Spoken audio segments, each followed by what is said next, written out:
Hello everyone, my name is Paola. Welcome back to my channel. Today I'm very excited because I'm doing an interview with Muti'ah, the author of Rekiya and Z, because I got an ARC thanks to Qamar Blog Tours, and Miss is here in representation of them. So Miss, would you like to introduce yourself and tell us a little bit more about Qamar Blog Tours? Yes, thank you so much for introducing me, Paula. Hi, guys, I'm Miss. If you don't know me, I'm a YouTuber. You might have seen my face somewhere. I'm also a blogger, and I'm one half of the two people team behind Summer Blog Tours. My partner is Siham. She isn't here for the video interview, but she's here in spirit. So, hi, Siham. We see you, we hear you, we appreciate you. We are here for the Rekiya and Z blog tour, and we are super excited for it. We are so excited to have Muti'ah here with us. So without further ado, let us dive into the questions. Also, Qamar Blog Tour is a blog tour company which is specifically dedicated to Muslim authors, whether traditionally or self-published.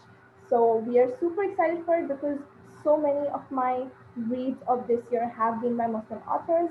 So we are super excited for this tour company, and thank you so much for Paula for participating in this tour. So Paula, take it away. Thank you so much, Miss Mutia. Would you like to introduce yourself and tell the people at home what your book, Reiki and Z, is about? Right. Okay.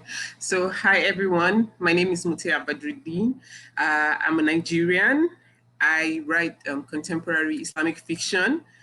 Rekiya and Z is my latest book, and it's about two women. It's set mainly in Nigeria, and it's about two women who met as friends, who became friends as teenagers. They were high schoolers at that time. And then life happened and a bit of trauma, which kind of separated them for a while. And then ironically, it brought them back again together. And then their story evolves from that, how they use their friendship and their faith and family to overcome, so many obstacles in their life. It's a wonderful story, by the way. Thank So you. I was wondering what inspired you to write it. Right. So I've been getting the question a lot, and I'm thinking I should probably come up with some really inspiring story to tell. But the truth is, I I was asleep, and I had this, I don't know, dream, and the whole story outline was in my head. So I woke up at about 2 a.m., between 2 a.m. and 3 a.m., and I just scribbled through like 3 pages of story outline.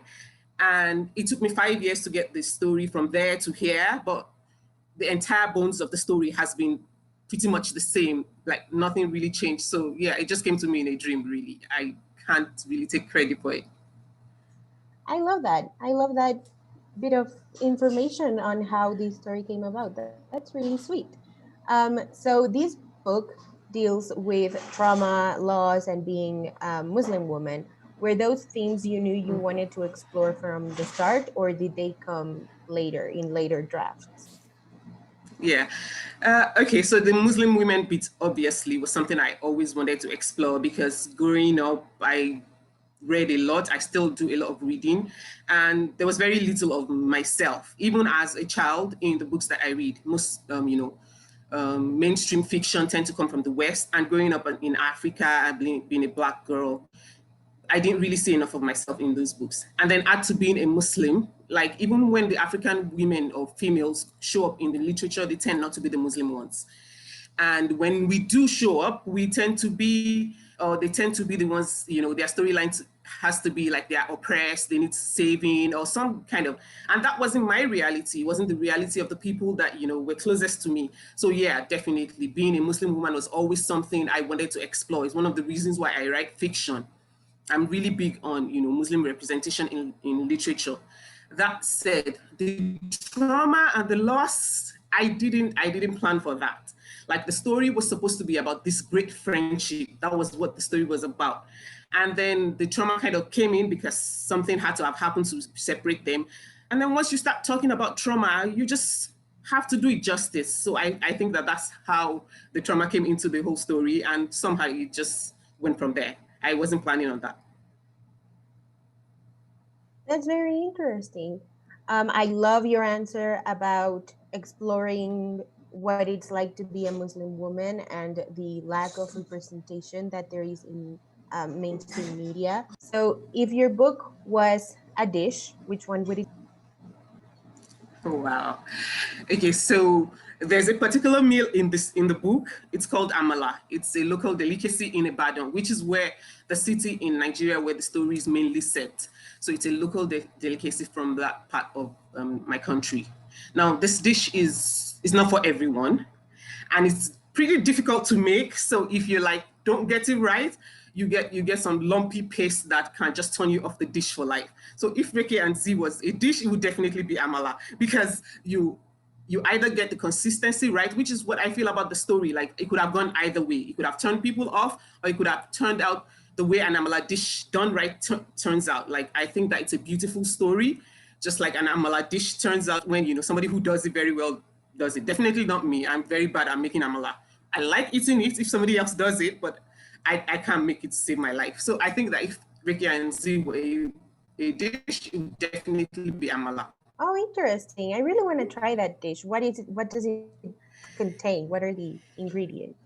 Oh, so it's made from yam flour, and then we make it into a pasty like mussel dish, and it's eaten with soup. It's black and can taste bitter by itself, but with the soup, it's really interesting. Very nice, at least to those of us who like it. Oh, that's so interesting. I really want to try it. I'm gonna have to find a Nigerian restaurant here in Mexico, but that sounds really fun. Um, so these next bit of the interview, it's like a fill in the blanks, fill in the bookish Okay, blanks. So okay. the first book I loved was. Oh, well, I mean, I pretty much can't remember any part of my life where I wasn't reading, but I think that if I had to like from my earliest memories, the book I really loved the most would have been these colorful Jehovah Witnesses, my book of Bible stories. I don't know if you guys had them in the West. Like they had all these beautiful paintings and they had all the stories of the prophets from the Old Testament, and my parents got them for us. And I loved that book. So we used to read it over and over and over again. I really loved that book. So that my book of Bible stories. That's so sweet. The first book I bought with my own money was. Oh, definitely Sidney Sheldon. I don't have a particular favorite. I can't pinpoint which one of it would have been, but I know that the first time I started buying books, they were secondhand novels, usually brought into Nigeria from the West, and it would have definitely been a Sidney Sheldon because that was my Sidney Sheldon face. My first book idea was. Ooh, let me see. First book idea, high school romances. Something like Sweet Valley High. I used to write that when I was a teenager. I was in a boarding school and we used to swap books. So we had a lot of all the Sweet Valley Twins, Sweet Valley High, Sweet Valley University kind of things. So I think I wrote a couple of those in, handwritten in notebooks and my classmates read them. So stuff like that. They were a lot, like the US ones, but those were my first book ideas. Wow. I would love to read a book like that by you. That would be so interesting and cute. Yeah, I mean, now I don't actually write young adult anymore. I kind of feel like that's not my thing. My voice doesn't really translate well to young adults. So I don't think you would like to read something like that by me. The song that reminds me the most of my book is. Oh, okay. So the South African singer, Zembiha, he has this song. I think it's called Dare to Believe. And the chorus goes something like, if you dare to believe, one heart can heal each other, one hand can lift each other. And then it goes, if you dare to believe, one voice can bring hope, and one smile can something. I've forgotten the last part. So I don't think that was his interpretation, but every time I hear that song, and I really like the song, but I think that that's just like the message of Rekiya and Z. Like, if you can just let yourself be open to people, to possibilities, to, living life at its best. We just have, your life is fuller. You get more out of life. most of the time we tend to keep to ourselves, tend to not be so open. We hide our vulnerability because we are afraid of getting hurt or because something has happened to us in the past. And I feel like that song just reminds me of that. That's, my own take of the song. I don't know why he sang the song, but that's what it reminds me of. I love that. And that's the beautiful part about art. We get to interpret it and fit it into our own The way narratives we want, differently. yeah. So I will leave a link to that song down below, people at home, so that you can listen to it. And lastly, of the fill in the blanks, if you were a book, what section of the bookstore would you live in? Oh, historical fiction, definitely. Historical fiction. Like, I love history, but I can only take it in nonfiction form in like tiny doses. But if you put it into fiction for me, then definitely I like that. Just, I would love it. And obviously, I'm a fiction writer, so it's just there's something fascinating about traveling to the past and living with the people that have gone, and you just get so many tiny nuggets that it's beautiful. So yeah, if I was a book, historical fiction, definitely. I love that answer. That's so interesting. And I'm the same way. Like if I like nonfiction, but also in small doses. And I tend to find nonfiction books really tedious to read. So if you put it in a Mm-hmm. historical fiction book, it's excellent. It's beautiful, Um, especially when it's well written. absolutely, agree. So what's something you'd like your readers to take away from your story? Since I started getting feedback about Rekiya and Z, a lot of people talk about the trauma and the loss, and I'm like, how did that bury the whole essence of what I thought the message was? Like, when the story came to me, the idea was time. Like, we don't have enough of time. We go about our lives thinking that the time is infinite, but it's not. All of us are just a collection of days, and there's only so little you can do with your time before it runs out. Like, if you read Reiki and Z till the end, you realize that, yeah, whatever little time you have or as much time as you have, what matters is using it to the best of your purpose, whatever it is you're about in life. Just live every day as best as you can, do as much as you can, be with the people that you love, open yourself up to what is beautiful in this life, because we don't know what's next. And I think that that's what Reiki and Z is about, more than the loss, more than the friendship, more than the family and everything else that is. I know it touches on a lot of issues, but that's really what my aim was writing the book. So that's what I want people to keep in mind. That's beautiful. Thank I you. love that answer. So finally, let's talk about your upcoming projects.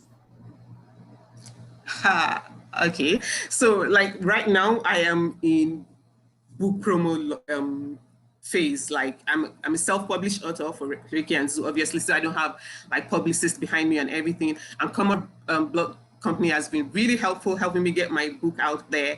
I'm really grateful to you guys. And yeah, so that's what I'm really doing right now. But once I'm done with that, I have two projects I'm trying to work on. I'm probably going to be doing them simultaneously. One of them is nonfiction. It's a journaling thing. It's going to lean a lot heavily on connecting with the Quran, which is the holy book of the Muslims. And I'm like pretty much done with all of the work for that. I just need to like fine tune it. But the other one is a fiction novel, obviously, because I love writing fiction. And it's going to be based on one of the secondary characters from Rekiya and Z. It's not like a series thing or anything, but she's just like her own story is just different from that. But she comes out and then she gets her own story. And while I was writing Rekiya and Z, she kind of just came up and I was like, what about me? I have a story here as well. So I want to write her story and see how it goes. Oh, that's incredible. I love that about side characters when you can feel that they deserve their own story, that they're the Yeah. main characters of their own story. So I'm really looking forward to that Yeah. already. Um, Thank you. so yeah, thank you so much, Muti'ah, for Thank joining us you. today. Thank you, Miss, for letting me do this.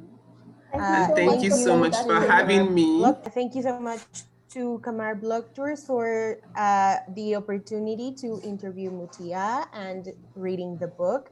It was a beautiful book, so definitely check it out if you haven't already.